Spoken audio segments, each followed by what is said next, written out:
पढ़ेंगे class 10th chapter number 1। इसका नाम है रासायनिक अभिक्रिया एवं समीकरण। ठीक है, तो रासायनिक अभिक्रिया एवं समीकरण में जो लेक्चर नंबर है ये लेक्चर नंबर 2 है। पहला लेक्चर हम पढ़ा चुके हैं।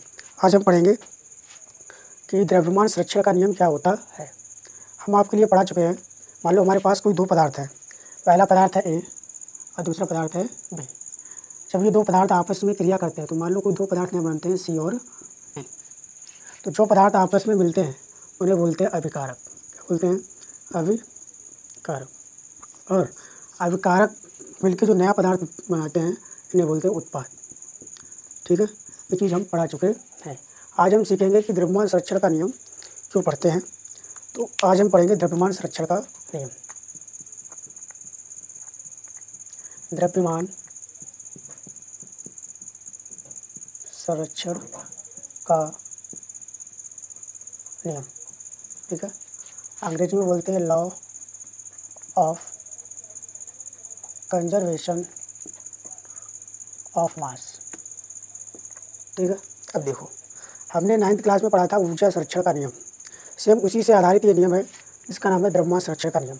ऊर्जा संरक्षण के नियम में क्या पढ़ा? ऊर्जा को ना उत्पन्न किया जा सकता है और ना ही इसे नष्ट किया जा सकता है। इसका केवल रूप बदला सकता है। सेम यही है। मान लो हमारे पास एक फ्लास्क है इस तरीके से,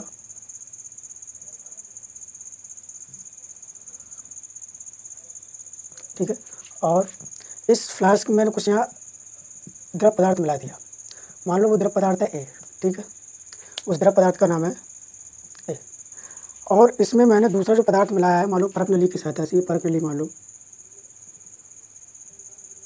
जो कि धागे से बनी हुई है। इस परख नली की सहायता से इस परख नली में कोई दूसरा पदार्थ भरा है जिसका नाम है बी। इस परख नली के अंदर दूसरा पदार्थ, अभी हमने इनको मिलाया नहीं है। मिलाने से पहले हमने इसकी माप तौल की है। तो मिलाने से पहले मान लो इसका जो वेट आया है वो आया है मान लो 150 ग्राम आया है, 150 ग्राम। ठीक, दोनों की अभिक्रिया करने से पहले, अभी परख नली को विलयन से मिलाया नहीं है, तो मिलाने से पहले इनका जो वेट किया हुआ है 150 ग्राम। फिर हमने क्या काम किया, इन दोनों को एक फ्लास्क में मिलाया इस तरीके से। तो ये ए पदार्थ इसमें है और बी पदार्थ को हमने क्या काम किया, इसमें मिला दिया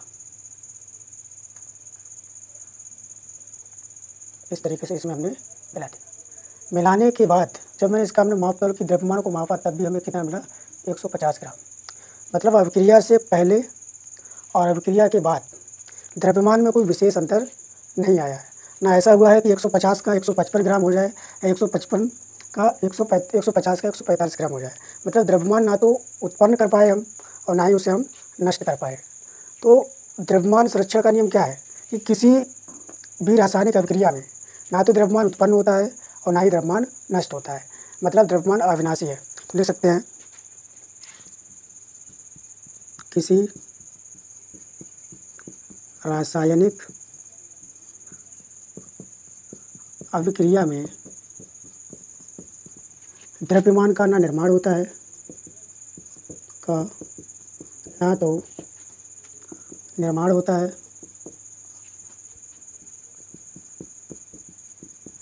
और ना ही उसका विनाश। ठीक है, मतलब द्रव्यमान को ना तुम बना सकते हो, निर्माण का मतलब क्या है, ना तो तुम उसे बना सकते हो, विनाश मतलब ना ही उसे नष्ट कर सकते हो। इसमें केवल क्या है, रूप बदल सकता है। ठीक है, ठोस से द्रव हो जाएगा, द्रव से गैस में, लेकिन वो कभी नष्ट नहीं होगा। द्रव्यमान संरक्षण का नियम। द्रव्यमान संरक्षण का नियम क्या होता है?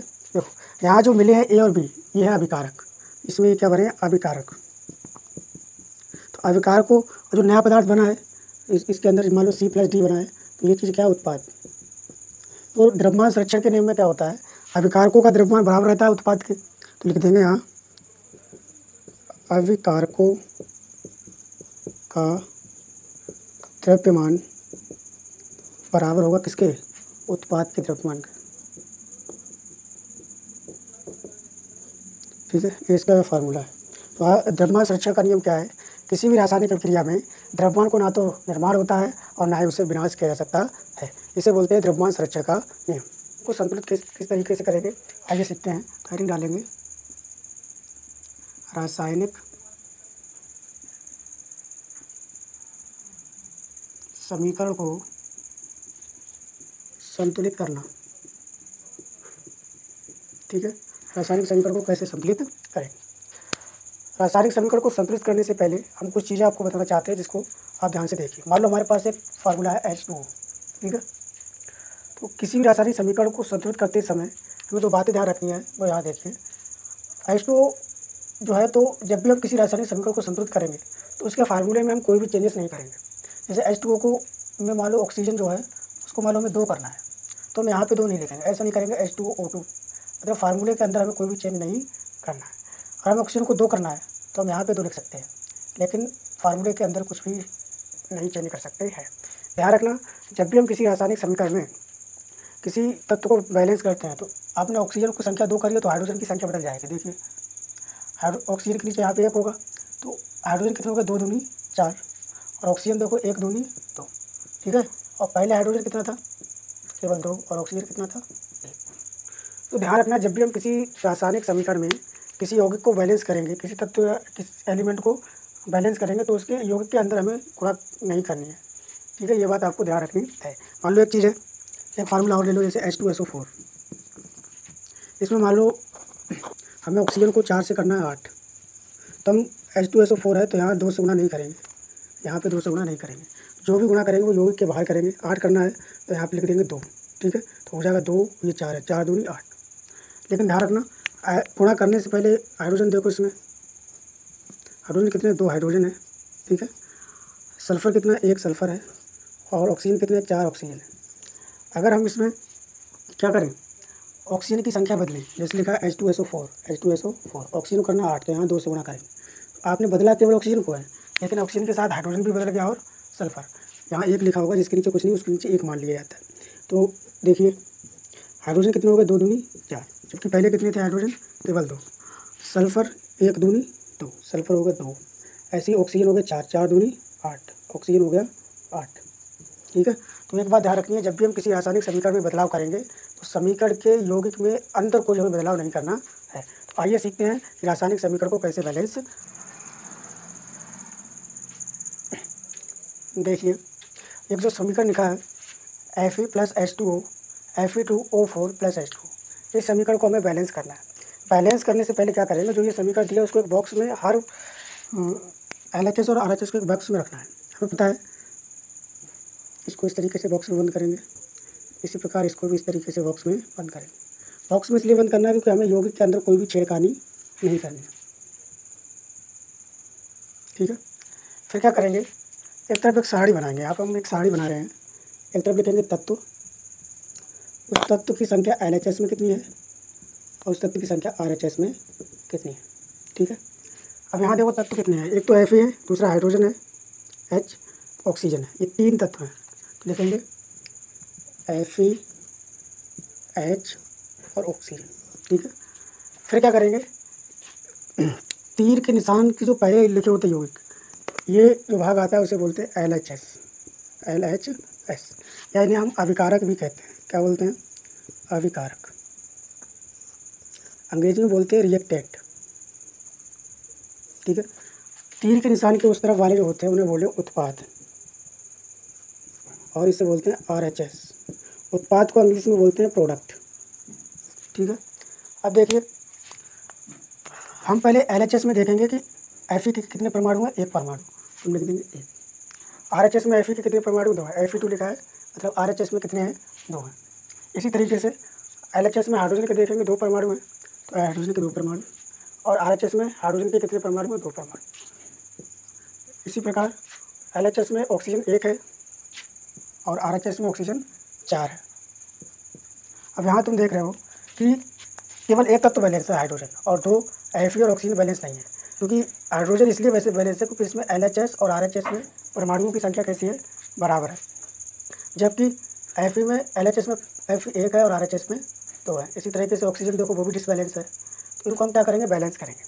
सोचो, आपको पहले देखना है कि कौन सा परमाणु ऐसा है जिसकी संख्या ज़्यादा है और वो डिसबैलेंस है। तो पहले देखेंगे तो ऑक्सीजन की संख्या कितनी है, RHS में 4 है, तो मतलब ऑक्सीजन ज़्यादा है।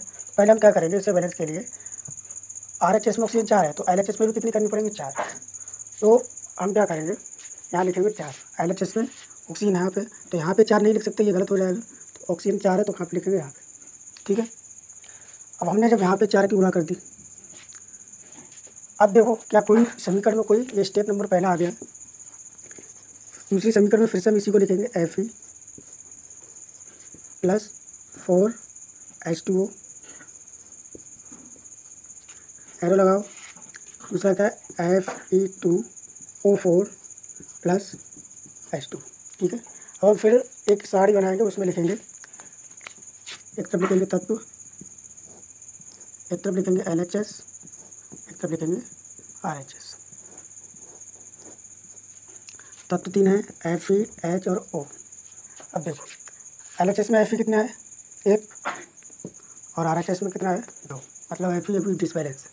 इसी प्रकार हाइड्रोजन देखो 2 चौक 8, LHS में 8, RHS में हाइड्रोजन केवल कितनी है 2। इसी तरीके से ऑक्सीजन देखो, इसके लिए चेक लिखा होगा तो 1 चौक 4 और RHS में 4। जब हमने ऑक्सीजन को बैलेंस किया, संतुलित किया, हाइड्रोजन असंतुलित हो गए, तो फिर से हम क्या करेंगे, हाइड्रोजन कब बैलेंस हो गए, जब RHS में 4 से गुणा करते, तो हो जाएगा 2 चौक 8, RHS में 4 से गुणा करते। और Fe का बैलेंस होगी जब LHS में कितने से गुणा करते, 2 से। ठीक है, तो देखो पहले हम हाइड्रोजन को कर रहे हैं RHS में कितने गुणा करनी है 4। RHS देखो ये वाला पार्ट RHS, तो इसमें हाइड्रोजन की जगह कितने गुणा करनी है 4 की, तो यहाँ पे हमने लगा दिया 4, तो हाइड्रोजन हो गया 2 चौक 8। फिर LHS में Fe के आगे कितनी गुणा करनी है 2 से, कितने 2 से, तो यहाँ हम लिख देंगे 2। अब एक बार फिर चेक करते हैं क्या ये रिएक्शन सही है या गलत है। तो हम क्या करेंगे, तीसरी स्टेप लिखेंगे यहाँ पे, जो हमारे पास है 2 Fe plus 4H2O vector Fe2O4 plus 4H2। अब एक बार फिर चेक करेंगे, एक तरफ लिखेंगे तत्व, फिर लिखेंगे LHS, फिर RHS। ठीक है, पहला तत्व है Fe, फिर Fe के बाद हाइड्रोजन, फिर ऑक्सीजन। LHS में देखो Fe के कितने परमाणु में, 2 परमाणु में Fe लिख देंगे। तो RHS में देखो Fe के RHS में Fe2, मतलब यहाँ भी 2 है।